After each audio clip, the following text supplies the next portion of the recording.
Bueno, el proceso de independencia de Chile. Ahí están los años que este proceso se situó. 1808 a 1818. Tal vez, ¿verdad? A lo mejor les puede sorprender, ¿no? ¿Por qué motivo? Si nuestra independencia se recuerda el 18 de septiembre de 1810, porque ahí aparece 1808. Las razones las vamos a comentar en esta clase, ¿verdad? Pero le anticipo que es porque con anterioridad a 1810, en nuestro país se empiezan a producir una serie de antecedentes en Chile, en América, en España, incluso en algunas otras partes del mundo, como Estados Unidos, Europa, ¿verdad? Y por este motivo, la independencia de Chile fue previa, los antecedentes, ¿verdad?, fueron previos al movimiento en sí mismo. Ahora, ¿cómo podemos entender, desde el punto de vista conceptual, qué fue la independencia de Chile? Bueno, se conoce como independencia de Chile al proceso que consolidó a nuestro país como una república independiente del Imperio Español. Sus características esenciales son, ¿ya? Dicho periodo se comprende entre el 18 de septiembre de 1810, ¿ya?, a partir de la primera Junta Nacional de Gobierno, ¿cierto?, hasta la aplicación renuncia de Bernardo Higgins. Esto fue el 28 de enero de 1823, ¿ya? Entonces, se produce, ¿no es cierto?, estos como límites históricos. El proceso en sí mismo, ¿verdad?, comienza el 18 de septiembre de 1810. Se le ha comentado, ¿cierto?, que este es el primer paso. Ese día no fuimos independientes, ciertamente que no, pero fue el primer paso. ¿Por qué el primer paso? Porque era la primera vez que un gobierno surgía en nuestro territorio. No pensemos en una elección democrática, como hoy día entendemos la democracia. Para nada, porque ese tiempo estaba muy lejos de eso aún, ¿ya? Pero los principales vecinos criollos de Santiago, es decir, españoles nacidos acá, convocan a este cabildo abierto y empiezan a presionar al último gobernador colonial, un hombre, ¿verdad?, de avanzada edad, ¿verdad?, don Mateo de Toro y Zambrano, ¿cierto?, que convoque, bueno, a una suerte así como de elección, que en realidad no fue tal, sino que fue más bien por aclamación, y se formó una junta. Y ahí partimos al tiro con una curiosidad. La primera Junta Nacional de Gobierno, es decir, el primer gobierno formado en Chile, su presidente fue el último gobernador colonial, don Mateo de Zambrano. Él mismo asume la presidencia, aunque muy nominalmente, porque, repito, en un hombre de avanzada edad, ¿verdad?, de esta Junta. O sea, el último gobernador colonial fue al mismo tiempo el jefe de Estado de Chile autónomo o en camino hacia la independencia. Durante este proceso de la independencia, ¿verdad?, hubo grandes batallas, ¿cierto?, entre los patriotas, aquellos partidarios de la independencia de Chile, y el ejército realista, quien defendía a la corona española, y además de la corona española, ¿verdad?, el ejército realista también defendía el sistema monárquico, de tipo absolutista, que tenía, por así decirlo, como característica, en que no permitía que los criollos americanos, ¿verdad?, es decir, personas de nacionalidad española, pero que habían nacido acá, bueno, el sistema absolutista no permitía que esas personas tuvieran participación alguna dentro del gobierno de las colonias, ¿ya? Y eso fue provocando en los criollos una suerte de resentimiento, porque muchos de ellos, de hecho la familia aristócrata, ¿verdad?, tenían poder económico, tenían una muy buena educación, conexiones sociales, muchos de ellos viajaban a Europa, por ejemplo, venían o se regresaban imbuidos de estas nuevas doctrinas políticas imperantes, derivadas de la Ilustración, ¿no es cierto? Bueno, ellos veían con un gran resentimiento cómo en un momento dado, ¿verdad?, los criollos, ¿cierto?, cómo ellos no tenían participación alguna en el gobierno de las colonias. Los grandes cargos, me refiero a gobernador, virrey, corregidor, estaban en manos de los peninsulares, es decir, españoles nacidos allá, en la península ibérica. ¿Se dan cuenta? Entonces, eso en un momento dado fue generando una suerte de resentimiento. Bueno, ahora, si bien el proceso finalizó con la renuncia de Bernardo Higgins el 28 de enero de 1823, quien la efectuó para evitar una guerra civil, la independencia de Chile, ¿verdad?, o sea, O'Higgins renuncia para evitar una guerra civil, la independencia de nuestro país quedó establecida el 12 de febrero de 1818, ¿ya? 18. Eso fue en Talca. Don Bernardo O'Higgins, ¿verdad?, queriendo plasmar en un documento que ya se trataba de un país independiente. Bueno, O'Higgins, ¿no es cierto?, lanza esta proclama el 12 de febrero de 1818 y luego en la batalla de Maipú se consolida esto y Chile definitivamente es independiente. Entonces, me parece que esto se lo he comentado otras veces, en opinión de este docente, ¿no es cierto?, para mí, de verdad, la independencia de Chile debería celebrarse el 5 de abril de 1818, porque ahí fuimos independientes ya de verdad, no autónomos, no en el gobierno compartido con España, no, ahí fuimos independientes.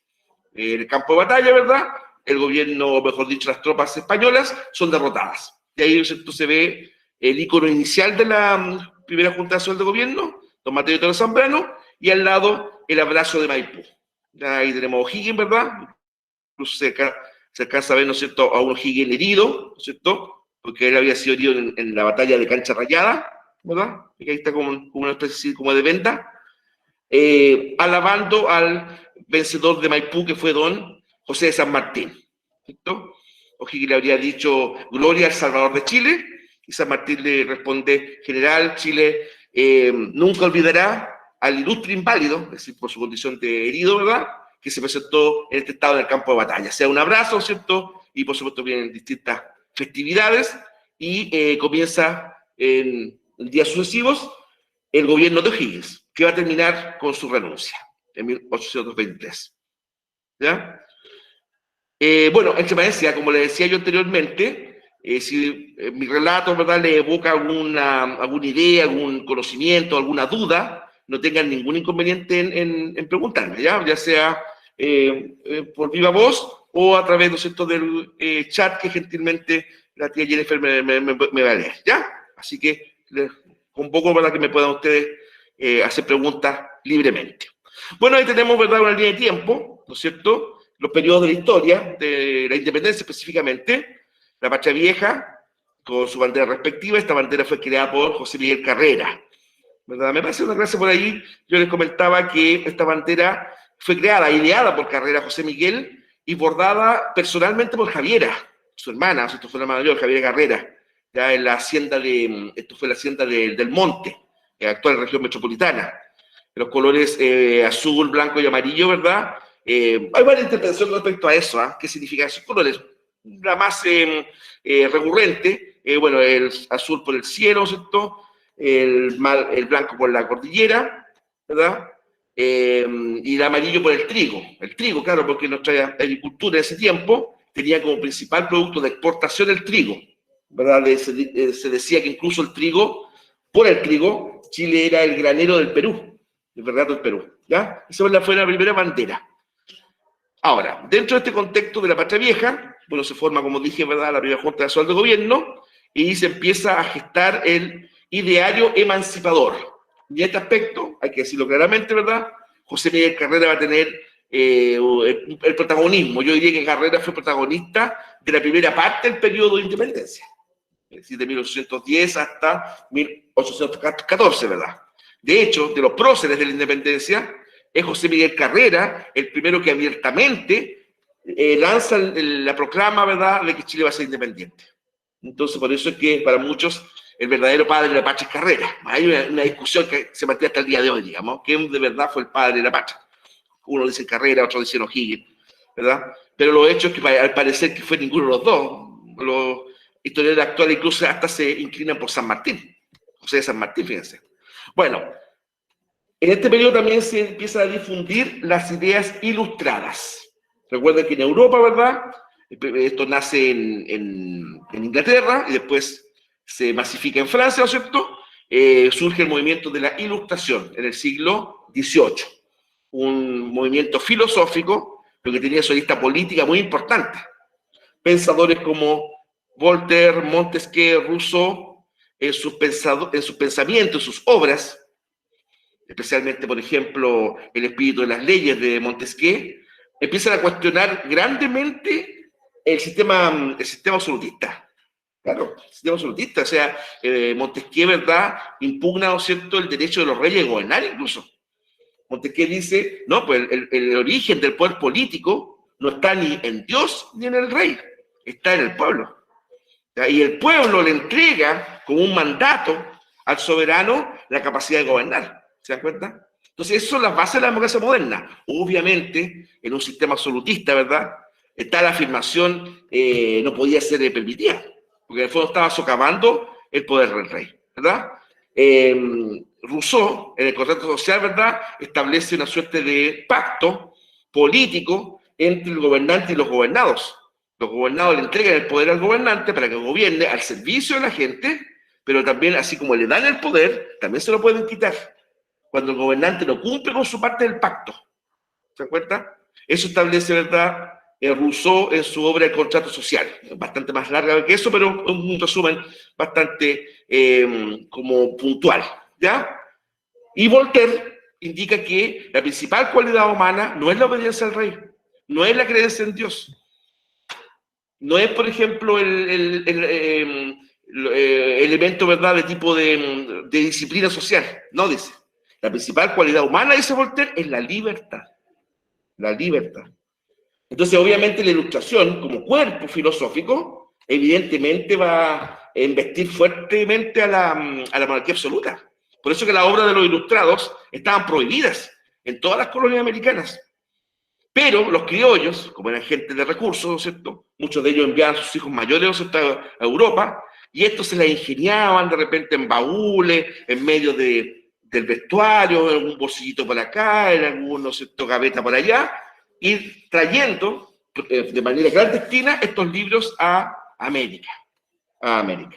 Entonces esas ideas novedosas, ¿no es cierto?, para los criollos americanos, ¿verdad?, empiezan poco a poco a difundirse en nuestro continente. No de inmediato, porque aunque suene contradictorio, muchos criollos se sentían genuinamente españoles todavía. Pero piensen que, imagínate, llevaban casi como 300 años siendo parte del Imperio Español. Entonces no podía ser que de la noche a la mañana, libre, nosotros ya no somos españoles. No. A algunos les costó convencerse que la única forma de ganar libertades que España las ahogaba era rompiendo los lazos con España. Incluso en ese periodo van a haber dentro de los patriotas como dos grupos: los moderados, que buscaban de manera lenta, paulatina, racional, decían ellos,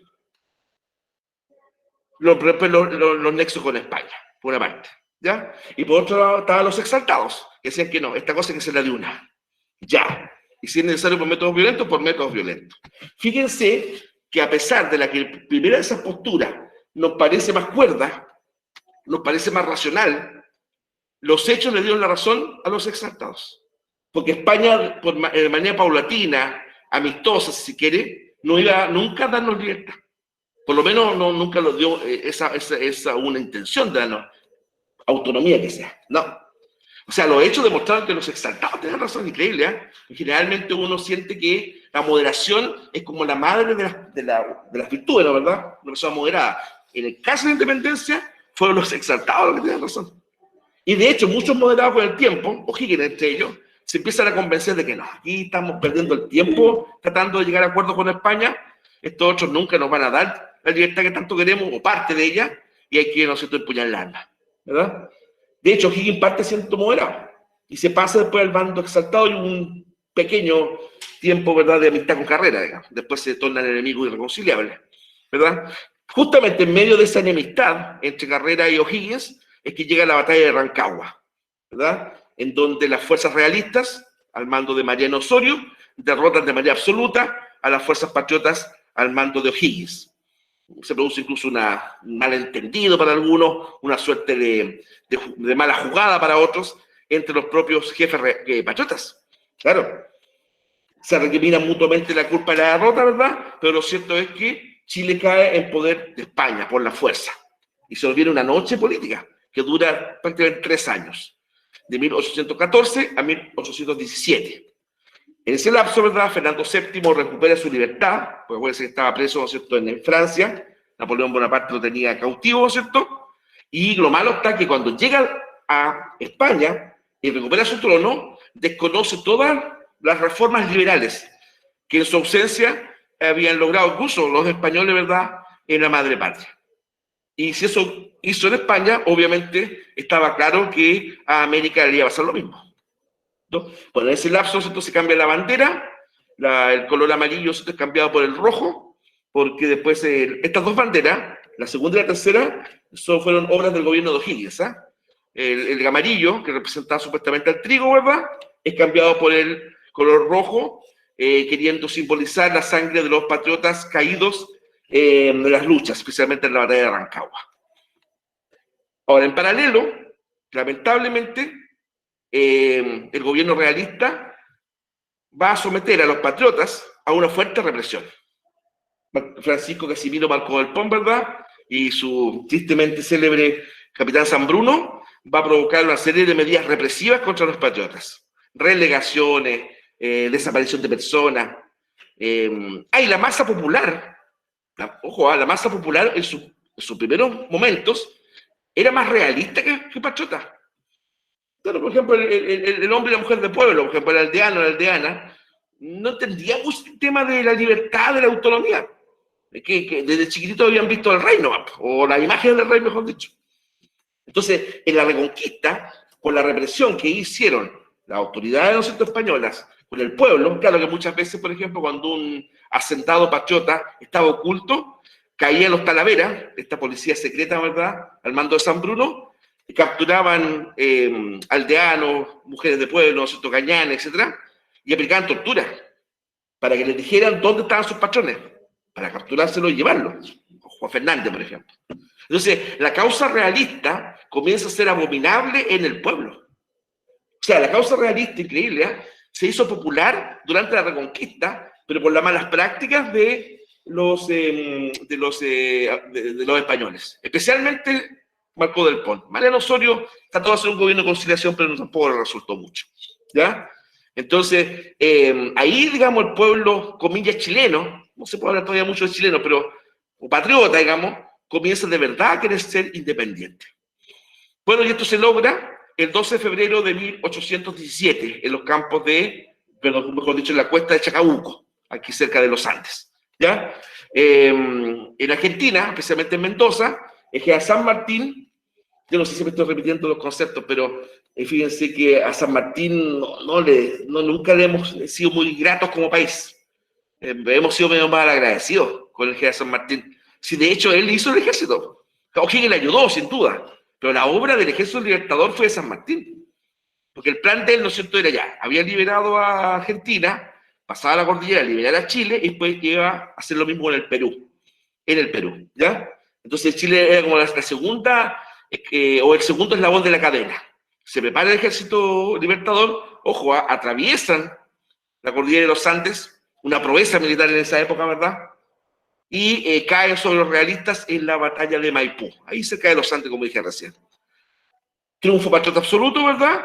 Las tropas patriotas llegan a Santiago, dice la tradición que por la actual va a venir independencia, habría que ver si eso fue cierto, pero bueno, la tradición dice eso, y el pueblo de Santiago le ofrece el poder a San Martín, con el título de director supremo, a San Martín.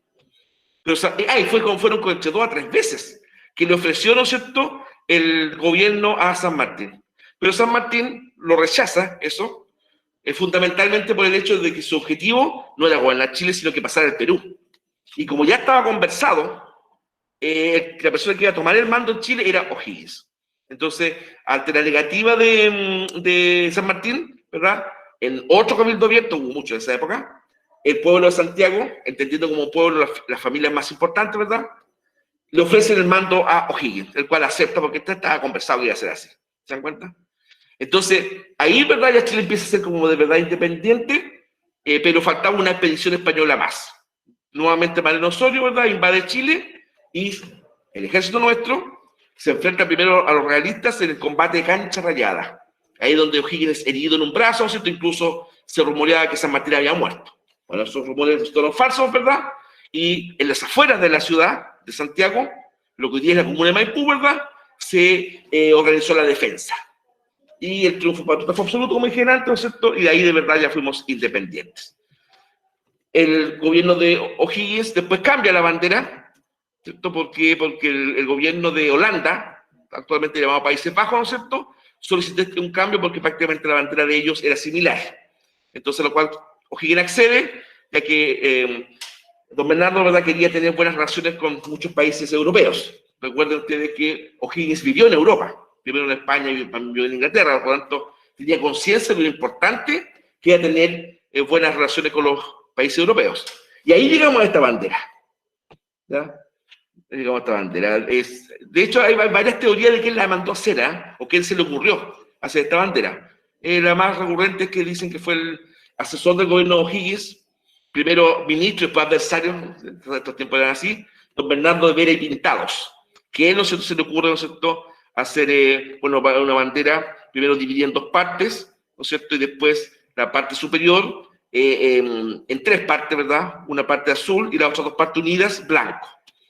Y los colores que tradicionalmente se han dicho es que el azul representa al cielo y al mar, ¿verdad?, al océano, el blanco a la cordillera y el rojo a la sangre de los patriotas o al copihue. Ya, pero en cartas descubiertas no hace mucho tiempo, se llegó a la convicción de que no, eso son interpretaciones casi poéticas, que la verdadera razón del blanco, azul y rojo es porque toman los colores de la Revolución Francesa. De hecho, Francia, ¿verdad?, tiene esos mismos colores. Entonces ahí nuestro país es absolutamente independiente. ¿Ya? Ahora, haciendo un raconto, es decir, una vuelta al inicio. Vamos a analizar, ¿verdad?, algunas causas que van a poner en marcha este proceso. Pero antes de partir con eso, ¿alguna consulta, muchachos? ¿Alguna duda? Ya no estoy muteado, ¿no es cierto? ¿Te imaginas? No. Sería tragicómico que estuviera muteado. No habían avisado ya, chicos. Ya, perfecto. Repito, ustedes me interrumpen cuando lo estimen, ¿ya? Bueno, causas externas, ¿ya? Es decir, desde fuera de nuestro territorio. Bueno, entre los acontecimientos mundiales que impulsaron este proceso de la independencia se destacan, por ejemplo, los ideales de la Revolución Francesa, que apoyaban el nacionalismo, la república y la democracia, además de las ideas de libertad y de derecho. Ese concepto, por ejemplo, la Declaración de Derechos del Hombre y del Ciudadano, que es propia de la Revolución Francesa, ¿verdad? Bueno, antes nunca se había hablado de eso. El concepto de derecho, es decir, garantía personal que tiene cada individuo por el solamente motivo de pertenecer a la raza humana, derecho, ¿cierto? Bueno, antes de la Revolución Francesa no se había dicho así tan explícitamente. ¿Se dan cuenta? Entonces, estas ideas, unidas al nacionalismo, defender la nación como país, defender a la república y a la democracia como sistemas de gobierno, estos ideales que nacen en la Revolución Francesa van a llegar a los criollos, los cuales lo van a asumir como propios. Después, evidentemente, la independencia de Estados Unidos influyó, ¿ya? En 1773, ¿verdad?, las colonias americanas, norteamericanas específicamente, se alzan en armas, y ahí está la bandera. Esta es la bandera original, son 13 estrellas y 13 barras, ¿ya?, que son las primeras colonias, Massachusetts, Nueva York, Nueva Jersey, bueno, y otras más, Carolina del Norte, Carolina del Sur, antes me las había todas, se me han ido olvidando. Bueno, pero ¿qué demostró la independencia de Estados Unidos? Que un pueblo podía sacudirse a un gobierno tiránico. De hecho, la causa de la independencia de Estados Unidos, ¿verdad?, fue por el lado de los impuestos. Claro, porque el rey Jorge III, ¿no es cierto?, monarca inglés, alzó arbitrariamente los impuestos del té, entre otros productos, entre ellos del té, que fue la gota que derramó el vaso, digamos. Entonces, encareció estos productos a los colonos americanos, norteamericanos. Y cuando llegan al puerto de Boston una cantidad de barcos con cargamento del té especialmente, más caro, no aceptaron esta alza. Es más, se suben a los barcos colonos disfrazados de pieles rojas, ¿verdad?, y arrojan las cajas de té, de madera, ¿no es cierto?, al agua. Y eso fue el punto de partida de la guerra. En un comienzo, la revolución independentista estadounidense fue bastante amarga para los patriotas. De hecho, por ejemplo, no les fue mal en sus primeras batallas, ¿ya? Pero sin embargo, después con la ayuda de Francia, ¿no es cierto?, estos países, ¿no es cierto?, o mejor dicho, estas colonias, logran dar vuelta a la balanza, y en las batallas de Saratoga primero y Yorktown después, derrotan a los ingleses, ¿ya? Entonces, se demuestra en un momento dado cómo los colonos americanos derrotan, primero desafían a una gran potencia. Piensen ustedes que la monarquía británica fue por así decirlo, ¿no es cierto?, en un momento dado la primera potencia mundial, master. Perfecto. Ya. Entonces, imagínense, los colonos, ¿verdad?, estaban en absoluta desventaja en relación a esa potencia mundial. ¿Se dan cuenta? Y bueno, ganan. Los franceses ayudaron, Algo de eso se ve, no demasiado, pero algo de eso se ve en la película El Patriota, ¿ya? De Mel Gibson, en donde efectivamente incluso tropas francesas, ahí se puso una paradoja. Francia es el país más monarquista de Europa y apoya a unos rebeldes contra su rey. Bueno, la política es así, ¿no es cierto? Y los patriotas, ¿verdad?, ganan, y Estados Unidos es libre. Eso fue en 1776. Y la jura de independencia también hace poco se celebró, ¿verdad?, el aniversario, fue el 4 de julio. El 4 de julio de 1776, en la fecha fiesta patria de Estados Unidos. 14 de julio de 1789, en la fiesta patria de Francia, ¿ya? Bueno, otro antecedente fue la oposición, que muchos criollos americanos, ¿verdad?, chilenos, o lo que dice Chile, ¿cierto?, argentinos, peruanos, bolivianos, etcétera, hicieron la oposición que ellos plantearon, ¿verdad?, contra la invasión francesa, ¿cierto?, a España. La invasión francesa fue bien curioso, porque España era aliada de Francia hace instantes. El tema estaba que Portugal, ¿ya?, no aceptó un bloqueo continental comercial que Napoleón Bonaparte, emperador francés, ¿verdad?, había decretado de todos los puertos europeos para hacer quebrar a su enemigo, que no aceptaba su autoridad, ¿verdad?, que era Inglaterra. ¿Ya? Inglaterra no aceptó su autoridad, etc. Pero Portugal dependía mucho del comercio con Inglaterra. Por tanto, Portugal no acepta este bloqueo, es decir, no comerciar con Inglaterra. Ahora, como Napoleón Bonaparte no podía atacar a Francia por mar, porque la escuadra inglesa, ¿no es cierto?, era superior, ¿verdad?, que lo que hace, miren, pues, pide permiso al rey de España para atravesar con sus ejércitos hacia Portugal. Ya, pues el rey, ¿no es cierto?, de España, en ese momento Carlos IV, ¿verdad?, le concede el permiso, y una vez que el ejército francés está en España, no solamente captura Portugal, sino que al mismo tiempo ocupa las principales ciudades españolas por la fuerza. O sea, fue una jugada bastante desleal de Napoleón Bonaparte. Yo en otras oportunidades, ¿verdad?, no he ocultado mi admiración por Napoleón, pero hay que decir que eso fue una felonía, digamos, una jugada bastante desleal. Pero gente le pide permiso al rey de España, como aliado que era, ¿no es cierto?, para atravesar por territorio español, porque su objetivo militar supuestamente era Portugal, cosa que logra, ¿verdad? Pero no solamente hizo eso, sino que ocupa militarmente España. Saca al rey Carlos IV, el cual, no sé, entre tanto, abdica en favor de su hijo Fernando VII, y a ambos, tanto a Fernando VII como a Carlos IV, ¿verdad?, lo envía prisionero a Francia, e instala en el trono español a su hermano, José Bonaparte, que la historiografía española lo apodó Pepe Botella, por su afición al alcohol, ¿ya? Entonces, el pueblo español se alza en armas contra el invasor francés, ¿verdad? Los franceses ahogan en sangre esta rebeldía, ¿cierto?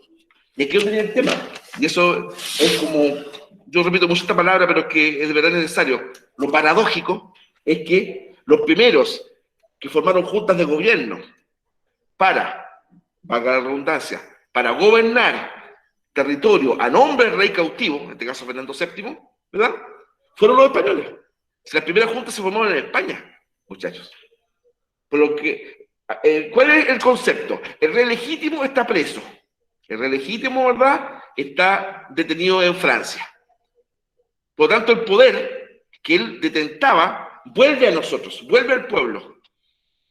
Por lo tanto, ¿verdad? De esa mirada, nosotros, de esa mirada, ¿cierto? Dijeron los, por así decirlo, patriotas españoles, ¿verdad?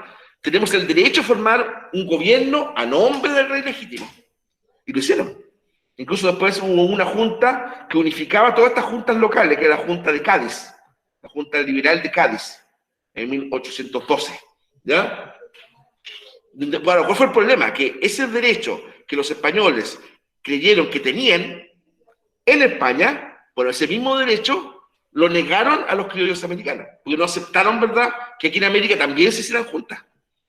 Ese grito junta queremos, ¿verdad? En el fondo, un poco personifica ese ideal, ¿verdad? De gobernarnos o autogobernarnos mientras durara el cautiverio del rey legítimo. ¿Te das cuenta? Bueno. Y también otra cosa que influyó mucho en este momento, ¿verdad?, es que los ingleses intentan capturar Buenos Aires, ¿ya? Hay dos invasiones inglesas, 1806 y 1807, ¿no es cierto? De hecho, en una de ellas los ingleses ganan y instalan un gobernador inglés en Buenos Aires, ¿no lo que estoy diciendo? Pero en esas invasiones, la autoridad española, la verdad, que no dio el ancho. No. El gobernador Sobremonte, ¿no es cierto? El rey, perdón, Sobremonte, casi huye, lo ataca en el medio camino, perdió los horarios públicos. El tesoro público fue para a Inglaterra, donde todavía está. Y fueron después los criollos, liderados por un francés, Santiago Liniers, que logran finalmente expulsar a los ingleses, no la autoridad española. Entonces, el 25 de mayo de 1810, ¿verdad?, se forma una junta de gobierno en Buenos Aires, ¿ya? Y el último virrey, Cisneros, obligado a entregar el poder, ¿ya? Bueno, ahí me he referido a las causas externas. Veamos ahora causas internas que pasaron acá en territorio que hoy día es Chile, ¿ya? Por ejemplo, causa interna, ¿verdad? Primero, el mal gobierno de don Francisco García Carrasco, este caballero ahí. Un detalle, ¿eh? Este es el único cuadro que se tiene de él. De hecho, al mirar su rostro, ¿verdad?, yo creo que fue hecho a posteriori, ¿eh? Se quiso resaltar, ¿verdad?, que fue un mal gobierno. El rostro enjuto, agresivo, ¿verdad?, cejijunto. ¿Te das cuenta? Probablemente esto fue hecho posterior. O bien el caballero era mal gestado. Hay que dar esa posibilidad, ¿ya? Entonces, este caballero hizo un mal gobierno. De hecho, aquellas personas que se atrevían a dar a conocer alguna opinión libertaria, entre ellos, por ejemplo, José Antonio de Rojas, ¿verdad?, y otros precursores de la independencia, los desterró a Lima. Francisco Antonio García Carrasco, ¿ya? Bueno, otro elemento, ¿verdad?, como causa interna, fue la falta de libertad comercial, que empobrecía al país cada día más y lo convertía en una factoría de España, ¿cierto? Recuerden ustedes que el monopolio comercial era un tema muy odiado en los criollos. Entonces, ¿en qué consistía el monopolio comercial? Que los criollos solamente debían vender productos a España y comprar productos a España al precio que calificaba España. ¿Se dan cuenta? Entonces, claro, o sea, era abusivo, porque España, ¿verdad?, era nuestro único proveedor y los criollos solamente podían comprar y vender a los precios que España fijaba, o sea, era juez y parte. Y provocaba, ¿verdad?, gran perjuicio económico en los criollos, porque pudiendo encontrar mejores compradores, ¿verdad?, no podían hacerlo porque la ley se los prohibía. En 1678, Carlos III decretó tardíamente un decreto, bueno, para alguna redundancia, estableció un decreto, ¿no es cierto?, de comercio libre, que no era comercio libre, se llamó así, pero no era que no lo era, sino que permitió a las colonias comerciar entre ellas. Porque, ojo, antes tampoco se podía. O sea, Chile pudo venderle al Perú, el Perú a Chile, entre las colonias españolas americanas. Eso fue la Ordenanza de Comercio Libre de 1678. Que algo mejoró el tema, pero la verdad es que el daño ya estaba hecho ya. Bueno, otra característica o causa, ¿verdad?, fue la lucha por puestos dentro del gobierno, donde reinaba la discriminación en favor de los españoles, ya, o peninsulares, y los criollos. Querían tener más participación. Claro, porque el único o única institución política representativa al cual tenían acceso los criollos era Cabildo, una suerte como de municipalidad colonial, ¿ya? Todas las autoridades importantes, virrey, gobernador, corregidor, la oficialidad del ejército, por ejemplo, estaban todos en manos, todos sus cargos, en manos de los peninsulares.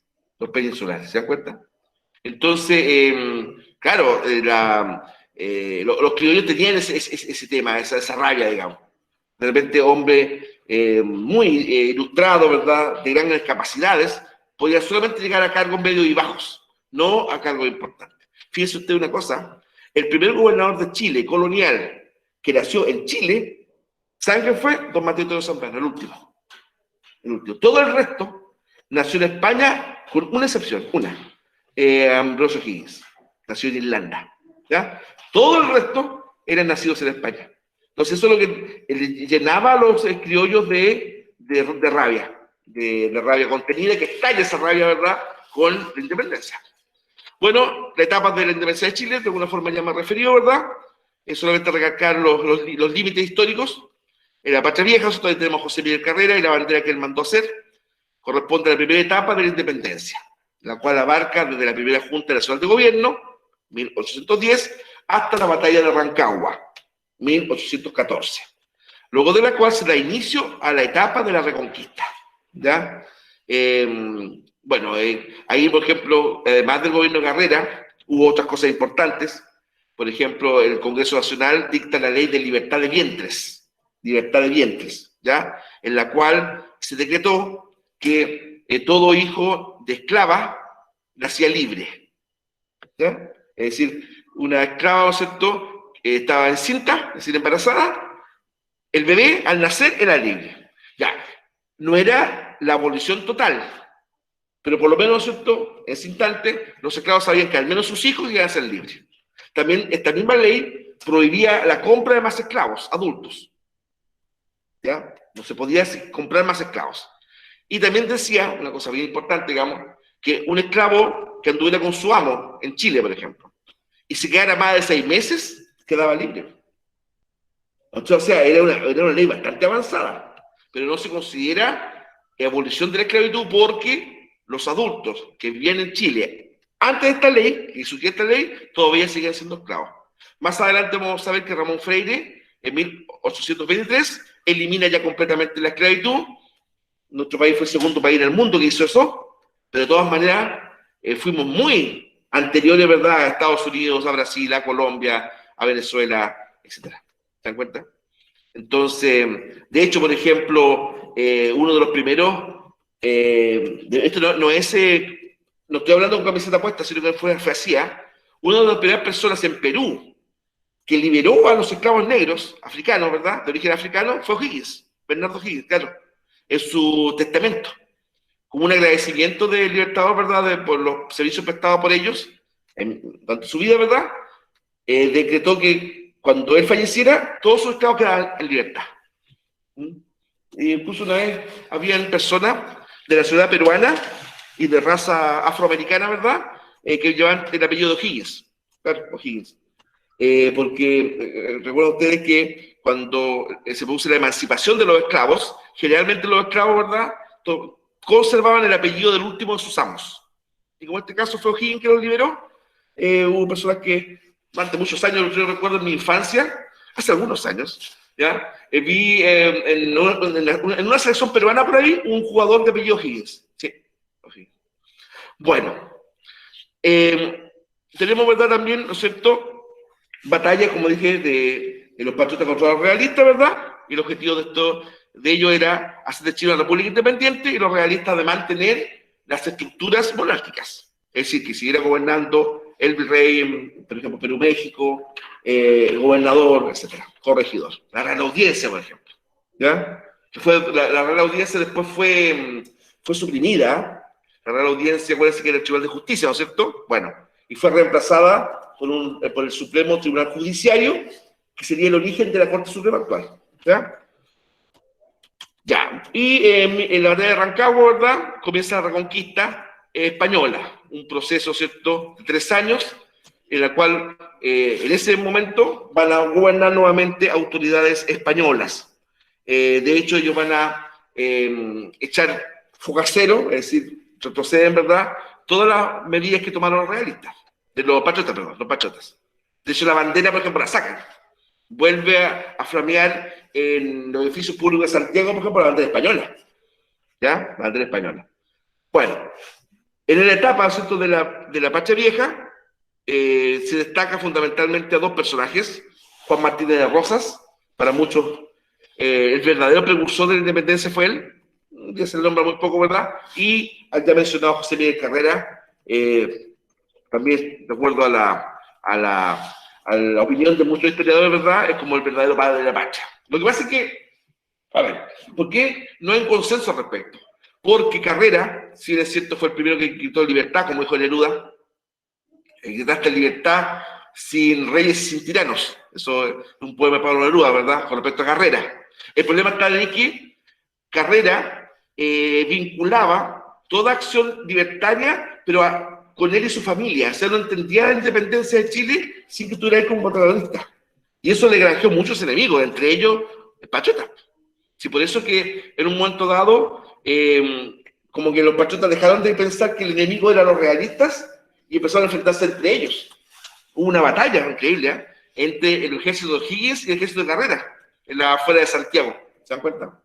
Entonces eso a la larga hizo que el movimiento patriota se debilitara y el propio Carrera después se quedara en Argentina peleando las luchas de la anarquía argentina.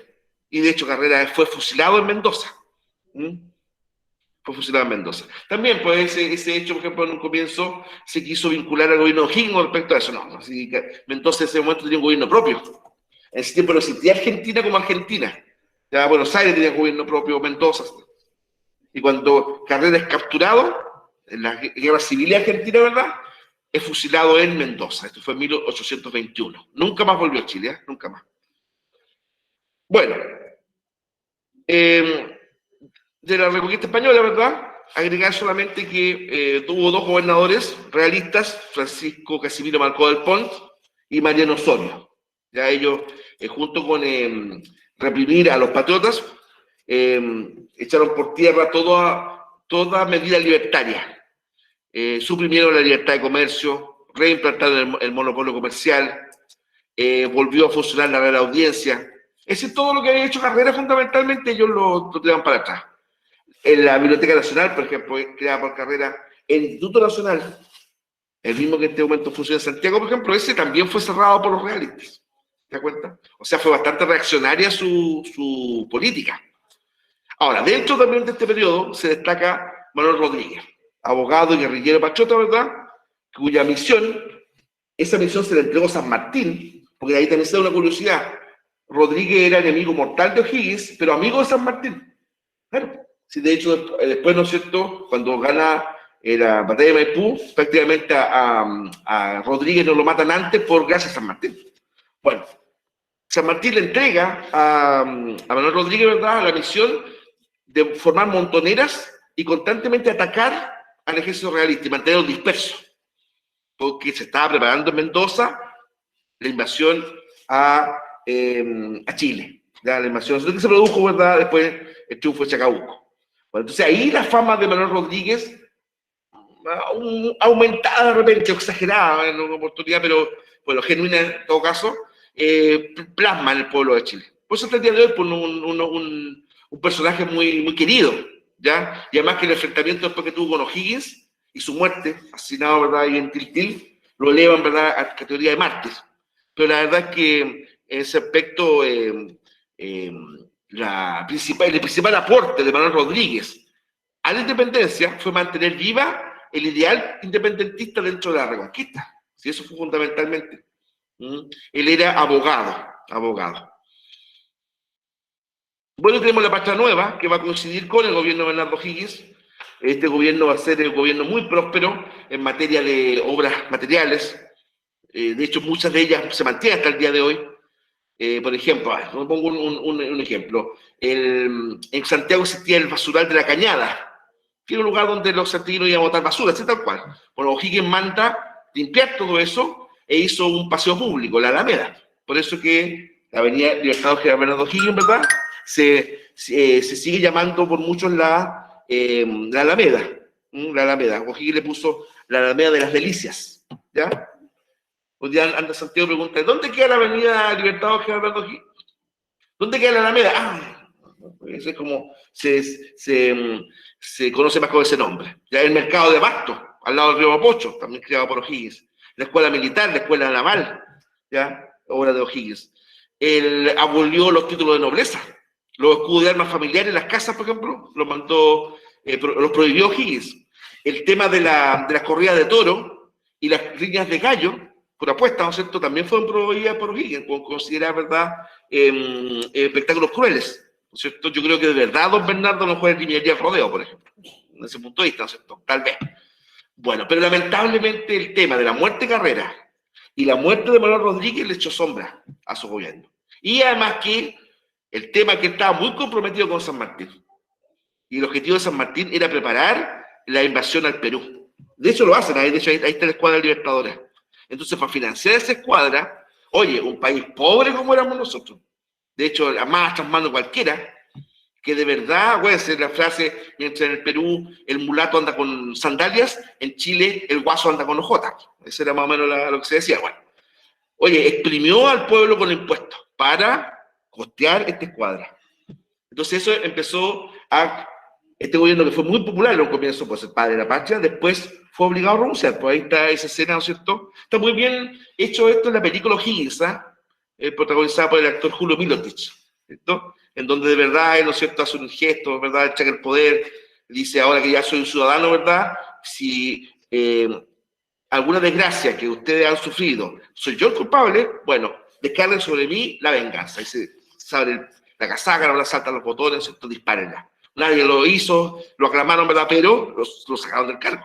Y se fue al Perú, donde murió en octubre de 1842. Y tampoco, lo que es la cosa, igual que Carrera, tampoco pudo volver a nuestro país. Muchachos, ¿alguna consulta? ¿Alguna duda? Nos quedan 6 minutitos. ¿Recuerdan que es como la primera parte? ¿Algún aporte, algo que se hayan acordado, verdad? A O'Higgins, en verdad, desde el punto de vista personal, le pesaba mucho el tema de su origen, ¿ah? En su origen, sí. Recuerden que en ese tiempo la moral, ¿verdad?, era muy, cercana al catolicismo. Y acuérdense que O'Higgins, ¿verdad?, sus padres eran Isabel Riquelme y Ambrosio O'Higgins, y fue habido en soltería de ambos. De hecho, Ambrosio nunca se casó. Entonces, pero hay un punto también que tiene que ver con este tema de la discriminación entre patriotas y criollos, ¿ya?, entre patriotas y peninsulares. Ocurre que si Ambrosio O'Higgins hubiera optado por el amor de Isabel Riquelme y asumir a su hijo, eso le habría costado el cargo. Claro, le habría costado el cargo porque la ley era muy dura, era muy dura. Si un funcionario español, mira, pues, se casaba, o tenía hijos con criolla, inmediatamente tenía que renunciar. No podía seguir siendo virrey. Ahora ustedes dirán, ¿pero por qué? Porque los reyes decían que ese hombre solamente se debía a España y no a familia criolla. No, eran jodidos los peruanos. Profe. ¿Y señor? Héctor, por acá. Póngale. Oiga, una consulta. Usted, me imagino que entre todos nosotros, ¿qué pasa? ¿Qué hay de cierto que el primer presidente de Chile fue argentino o algo muy similar? Claro. Héctor, gracias, porque esa pregunta siempre sale. Lo que pasa es que la primera persona en Chile que llevó el cargo así tal cual de presidente de la República de Chile fue don Manuel Blanco Encalada. Ya. Y don Manuel Blanco Encalada nació en Buenos Aires, Héctor. Nació en Buenos Aires. Pero en los pocos años, yo no creo que más allá de 10 años, él vino a Chile. Y él era chileno después, obviamente. Pero se da la situación que la primera persona que gobernó con el nombre de presidente de Chile fue don Manuel Blanco Encalada, nacido en Buenos Aires. ¿Ya? Entonces, hay harto de cierto lo que tú planteas.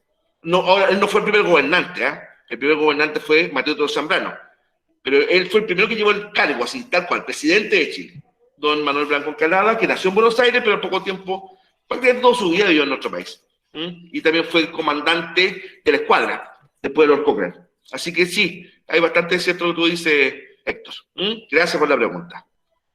Bien, pues. ¿Vamos a mostrar la pregunta? Claro, porque nos quedan estas, pero mañana vamos a redondear, así que todos estos viejitos, estos viejitos. Un detalle, en estas imágenes, muchos de ellos aparecen, con la diferencia de él, sí, de verdad era de hombre de edad, pero se ven más de edad de lo que eran. Fíjate que Carrera murió a los 34 años. 34 años, lo fusilaron. Y siempre parece que fuera más grande. Sí. ¿Ya? O'Higgins a los 64. Tampoco era tan vetusto. O'Higgins. Carrera. Mira, tengo que mostrarle porque te llamas otras cosas. Es que Carrera y Rodríguez eran minos. Eran cachaditos, sí. Y don Bernardo no, era bien gordito y chico, bajo estatura. Pero estos otros no, eran guapetones. Carrera y Rodríguez. Eran pintosos. Bueno. Esto lo vamos a ver mañana. Y ahí está la pregunta esencial, ¿verdad? Veo en otra asignatura que ustedes la fotografían y la colocan en el grupo WhatsApp. Podría ser una modalidad. Pero la tienen ellos. Lo tienen, ya. Ya, parece eso. Sí. Ya. Ahí se las dejo, muchachos. Toda libertad para que la puedan trabajar, pero por supuesto mañana cualquier pregunta me la realizan. Tocan 2 minutos antes. Me den 2 minutos. Ya, pues. Gracias por soportarme. Así que estamos